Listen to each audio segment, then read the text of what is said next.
Once again, it's your favorite commentator, the political brown kid, back with another video, back with another topic. This time it's more of an experience that I had just with a friend of mine, just recently, matter of fact. And what I want to talk about is just how, or I want to bring up this conversation to just kind of illustrate how, we can blame other people for certain actions that are done to us, but sometimes we have to say, well, how did I facilitate or how was I a part of, what role did I play in introducing this person into my life? And the reason why I'm bringing that up is because of this. I just recently, a friend of mine, it's a female friend. She recently was going through a situation with her husband. Long story short, she's found out some things as far as, usage, when I say narcotics, should I say, usage on his part. And I'm not talking about weed. I'm not talking about anything light, should I say. And then also just a fidelity issue where it's been continuous conversations with someone that is out of town, probably about at least 500 miles away. And so she found out about this incident.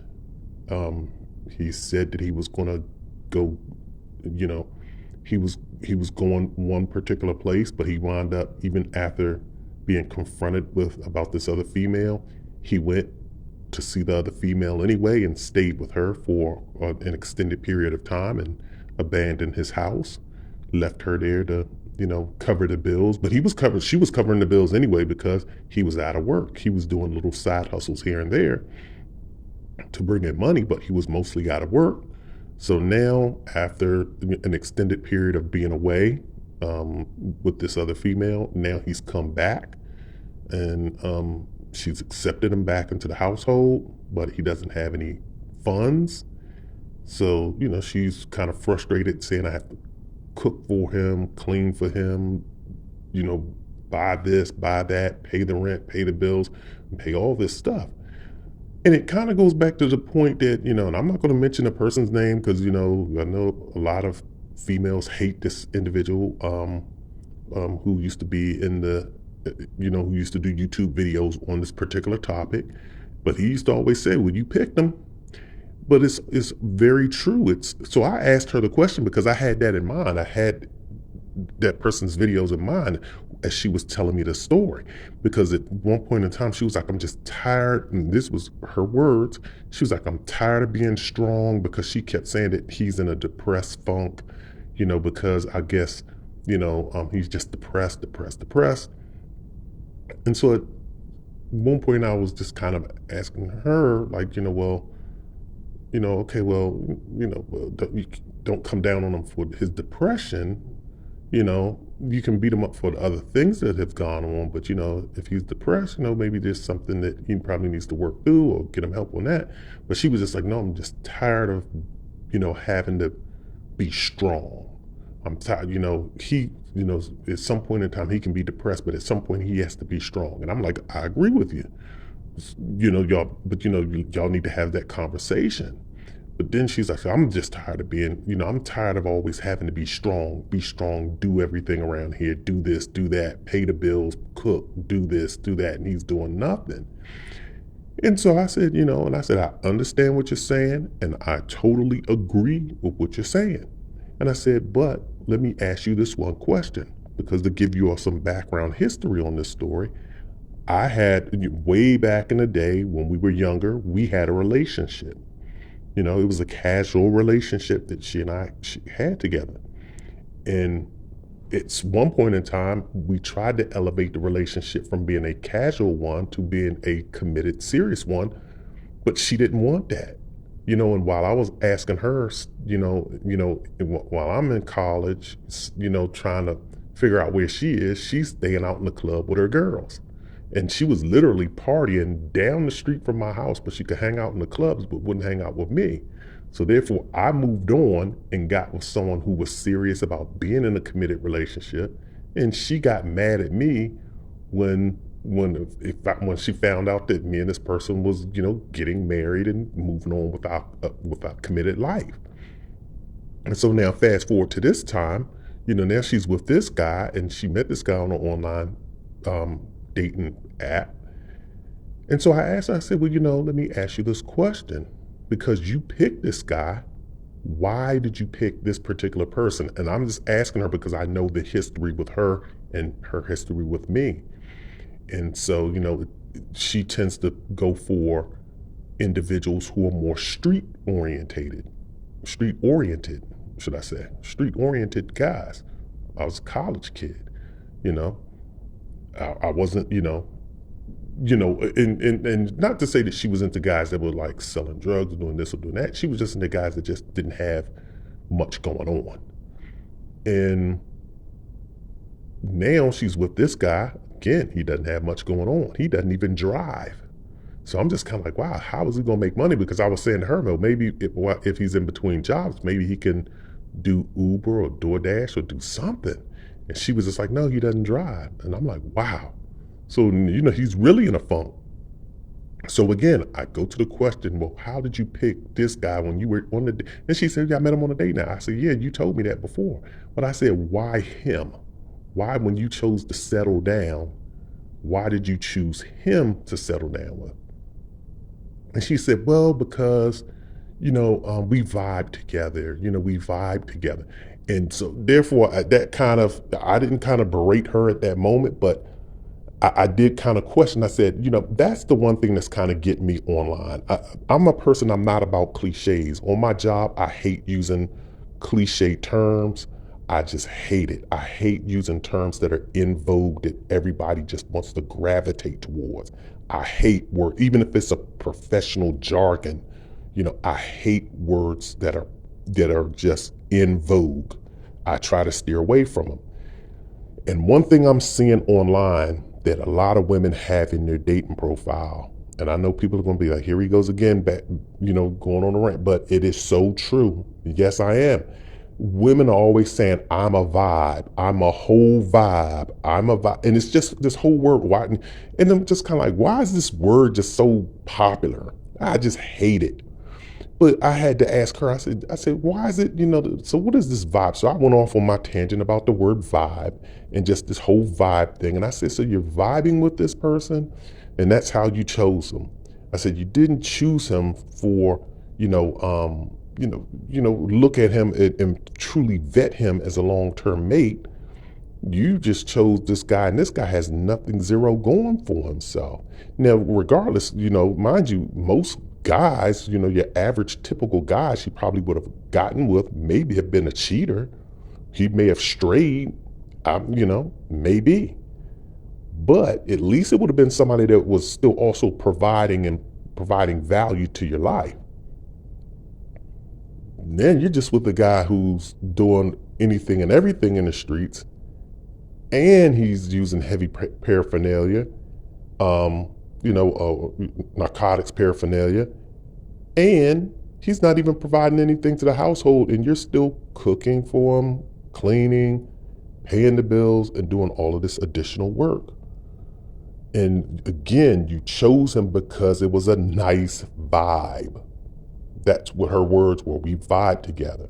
And it's the same thing that I see on these online profiles. It's like women are saying, if you don't have, and again, y'all know y'all gonna beat me up for this, but it's in every woman's profile. If you don't have a passport, don't talk to me. And women are just so big on this. And it's like, you're gonna give up a relationship with another human being who possibly checks off every other box in your life. They're good providers. They're good with your kids if you have any. Even if your kids are grown, they respect and they're in your kid's life, and your kids enjoy this individual being around and think that this person's good for you, good for your life. This person's a responsible individual, but because this person won't take a trip or two with you, or 20 trips with you, they said I can only go on 3 or 4, or maybe 1 or 2. You're going to turn down a whole relationship.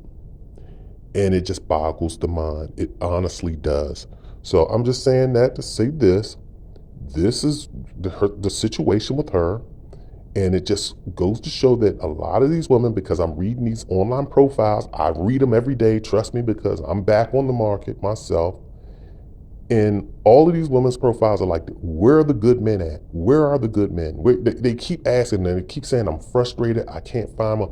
But it's the ones that you're choosing. You're picking, you're looking at a picture and you see this guy in the picture, and either you're into the thugged out look, you're into the guy that got a cigar in his hand, and maybe he's dressed nicely. You're into the physical, you're into the appearance, instead of giving other guys a choice. You have to understand, most guys don't like taking, I hate taking pictures. Matter of fact, I'm a 5'6" at best. So I know I definitely hate taking pictures because I'm nothing special to look at least I think. I'm just an average looking guy. Most guys, period, aren't, not unless you're probably one of the super pretty boys. Maybe they love taking, I don't know, but I don't know of guys that just love taking photos. We don't take photos. We're not going to have fantastic photos. So women, you're going to have to stop looking past the physical, and you're going to have to, just like you tell us in bold letters on your profile, read my page. You're going to have to start reading guys' profiles and saying, this person seems interesting. The pictures aren't fantastic, but I need to give this person a shot because I've tried this group of men. Now I need to try the other group of men. And I'm specifically going to say this one particularly to my sisters out there, is that because the sisters, they'll go from a particular kind of guy who continually dogs them out, and they'll jump from that particular kind of guy and then make an inference about all other brothers. I'm talking about the brothers, the black men, because they'll only date a particular pool of black men, whether that's the sexy Idris Elbas or the real cool, gangster 50 Cents. I don't know what you're doing, but you're picking a particular type of brother, black guy. And then when those 5 and 6 show you who they are, you get mad and jump over the whole other pool of black men, and then you just go straight to white men or Asian men or Hispanic men. And you don't even say, okay, well, let me give up on this type of man, and let me just maybe go for the brother that, he fits this category. So that's all I wanted to say. I think it's pretty bad out there, especially in the dating world, but also women, you have to help us out. We're out here trying. You have to do better at selection, who you choose to let into your life. Because life isn't all about fun and games. That's also the other thing too. I'm seeing on women's profiles, everything is about having fun. I love to have fun. I love that. Who doesn't love to have fun? I love to laugh. Who doesn't love to laugh? The only person I probably don't love to laugh is Satan. Say even Charles Manson sits around and you look at his crazy self and he's laughing in jail. I think he's still alive. I don't know. No, I think he died. But even when he was alive, he's laughing and just being crazy in jail. Everybody loves to laugh. So we get that in your profile. Live, love, laugh. We see it all day long. We get it. Everyone loves to do that.